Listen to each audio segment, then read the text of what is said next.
What's happening, fam? L.A.R movement still moving. The book is entitled Lessons from a Non-Custodial Father at Amazon, Kindle, and Create Space. Link will be in the description box below as usual. This one's entitled Path to Home Ownership or Home Ownership. Um, so we just gonna get right into it. Everybody's not capable of just um, paying for a house cash. So I'm gonna tell you if you're on the path or not. First is responsibility. When you're in high school, you probably live with your parents, got your own room. You go to college, you're in a dorm. Then you might wind up getting in a apartment with roommates. Um, After the roommates, you might wind up graduating, or in college, you might wind up getting an apartment by yourself. After you graduate, hopefully, you get a job and or start a career, start a business, and then you get your apartment on your own, right? That you actually are fully responsible for. No parental help, no student loan using that for housing, none of that. So that's how your responsibility goes up. Then say you might get a townhome, then a home. It's a process, right? So that's the first part is responsibility. You growing and learning how to take care of the space that you have. You know, you slowly put furniture together. You know, you might have started with a couch and a love seat and a little bitty bed or whatever. That doesn't mean you get rid of that stuff, right? Because if you take care of it, you can move it into a house later on as you grow. Um, Also, it goes with being able to pay your bills. Learning a schedule. Like you go and there's pros and cons to homes and apartments and stuff like that.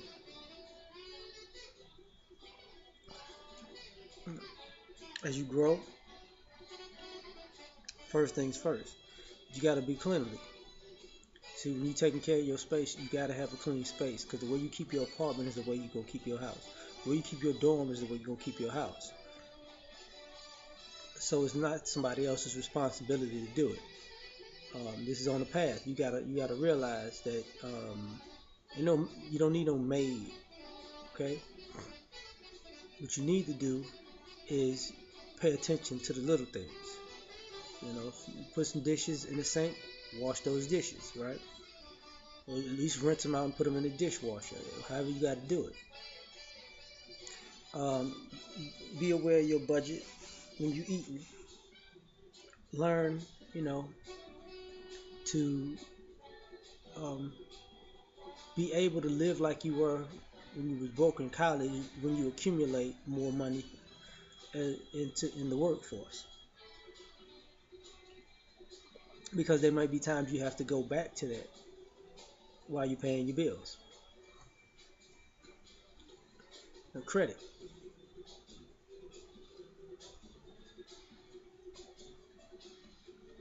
With the credit, you got to understand,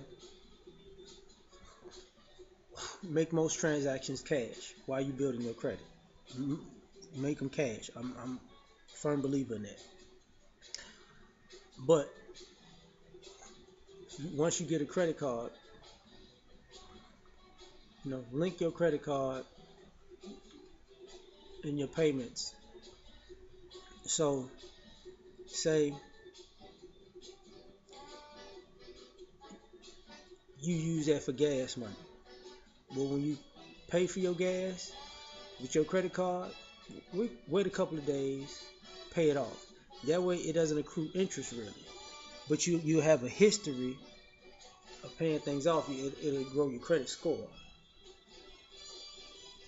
In some ways, that helps you. In some ways, that hurts you because if you keep your balance low, they go they know you pay off your debts, so they got to give you points for that. But they also get mad that you don't owe debt, so they won't give you as many points as other people who may pay their credit card bill every month, but they owe an amount of money. Just telling you the truth. But as the way to keep these credit card people off your neck,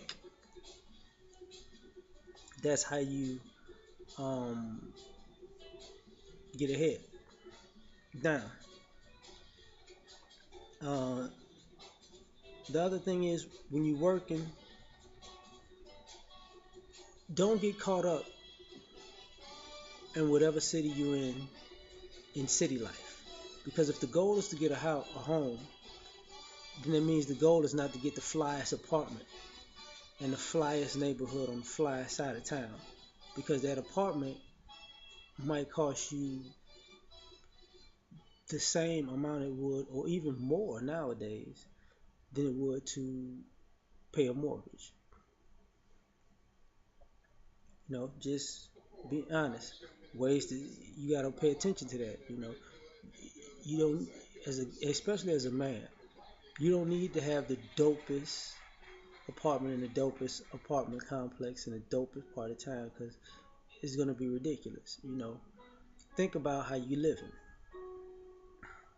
Think about it, like really think about it, because what's gonna wind up happening is you might not be able to afford to get a house after a while. You might not be able to save money because you want to live the fly life in an apartment, which you'll never own that apartment. Just being real with you. Even if you move up to a townhouse, you'll never own it, and the rent will keep increasing on you. Same thing with a car note. If you purchase a car that's manageable. You don't need a brand new car. You can get a good car. It's a nice model that is low mileage. Like if you get a V8, you got to understand something. A lot those engines last longer because they're built like that. So you don't need a brand new. Just being real with you. If you got, you know, 30, 40, 50, 60,000 miles on it and it's a V8, it's not really a big deal, yo. But you gotta also consider how far you drive. This all goes into the process, right? Because where your employment is, you gotta think long term. Like, what neighborhoods do you want to live in? What neighborhoods do you want to raise your family in? How far is that from your job or career? That way, you can condense it because if you can figure out you work here and you live in a decent neighborhood not too far away from your job, you save yourself time and traffic and gas money and aggravation. It don't seem like much in the beginning, but over time it adds up because you know I can tell you right now, literally, I live maybe 7 to 10 minutes away from my job. Been that way for close to 10 years. But people have to drive 25, 30 miles to go to work downtown. I don't, you know. Um, so it saves time when I get off and on work. Same things when we have kids. It's easier to pick your kids up from school, from daycare, from summer camp. It's easier to finish your job, get off, and go get them. You know what I'm saying? It's easier that way. Um, it, One of the other things about that, uh, is if you get a house, if you live in an apartment, make sure you don't overdo it because if it's three-story apartment, right? If you live on the third floor, yeah, it's gonna be harder to break into your apartment. but also your electric bill is gonna be higher than everybody's because heat rises. So you're gonna have the hottest apartment. So your electric bill is gonna be enormous, right? Now, if you're somewhere in the wintertime, that's a different story, right? Because heat rises, so yours is gonna be warmer than everybody's. Just depends. Um, but as far as that compared to a house, what's gonna wind up happening is this: your electricity bill is probably gonna be lower in a home than it will be in your apartment. So water bill not so much, but it's gonna balance out. Gas, I can literally tell you, um, in my home, my water, gas, and electric to this day, I know for a fact has always combined been lower than my electricity bill when I had an apartment 10 years ago. What that tell you? As far as your mortgage is concerned, your mortgage is gonna your mortgage is gonna stay the same if you get your credit right and put your down payment down, but your taxes is gonna fluctuate. So say if your mortgage was $800, that it'll always be $800 unless you refinance, and you can refinance your house for a lower rate. If you do that, do it early. Like, pay your mortgage on time for a year and a half to make sure you get it right. Then refinance at a lower rate. That way, if you were paying 6% when you first got it, a year and a half later, if the rates go down, you can pay 4.5%. That will knock down a couple of $100 off your mortgage. So even if your mortgage fluctuates, your complete mortgage goes up and down. At the time, um, that refinance to cover your rises in taxes. You feel me? And you might wind up lower, might wind up near the same as it when it shoots up and shoots back down. So you got to take these things into consideration. Um, you're gonna learn to cook more, save your money, and cook more. It's gonna save you in the long run, right? Um, the thing about responsibility, learn how to cut your own grass. That saves you maybe $100 a month. You know, um, learn how to clean your own house. That saves you. Also, I would say learn how to still live on that college budget from time to time. Don't be on. You'll spend, like, a lot of times I see people who go on a lot of vacations. A lot of them live in apartments. I've noticed that.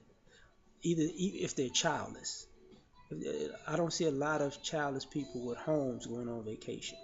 I see a lot of people with apartments going on vacation because sometimes when you get a house, your home becomes your vacation. You chill out. I'm not saying family people. I see family people going on vacation more, but um, also, on the path to home ownership,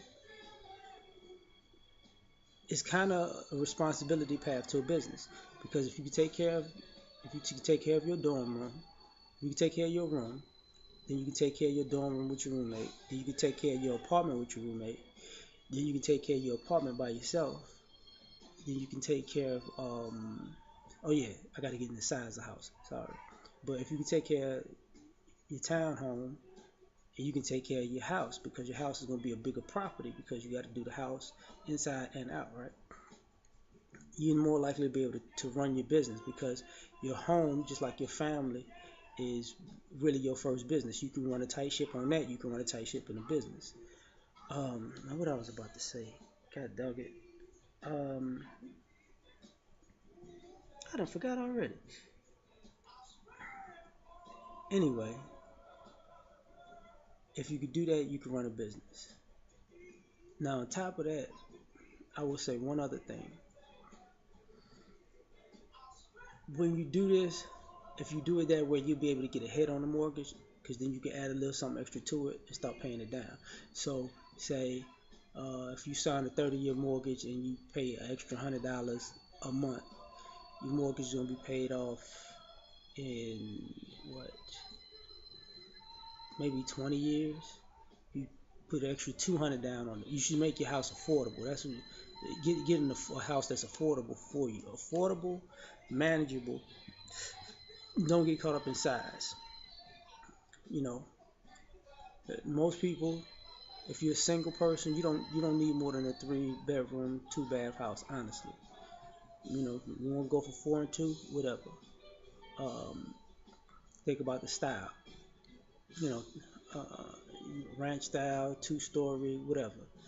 Um, Most people that want mansions and mini mansions understand that um, three 3,000 square feet for if you're just a single person, it's very, very huge. Okay, 3 to 5,000 feet is very huge. Square feet is very huge. Some people it's unmanageable to clean themselves. Just telling you that, because of the sheer size and magnitude of it to go through it. So sometimes me personally, I leave certain rooms completely alone. I walk in every now and then to touch them up, touch dust up, and leave. Right, but don't go in and out and in and out and in and out and in and out, because it's gonna mess you up. The other thing about that is, because if y'all want to get in mansions, as you get older, you're not gonna stay in a mansion. I'm being honest with you. You're not. You're not gonna be. It's not too many people with 3, 4 to 10,000 square foot homes that are older, because they just don't want to be walking around like that. So, and people, bring people in your life who'll get divorced or whatever. They just want to take the house. They won't be able to take care of it because too much. That's why you see people downsize as they get older. But I'm out.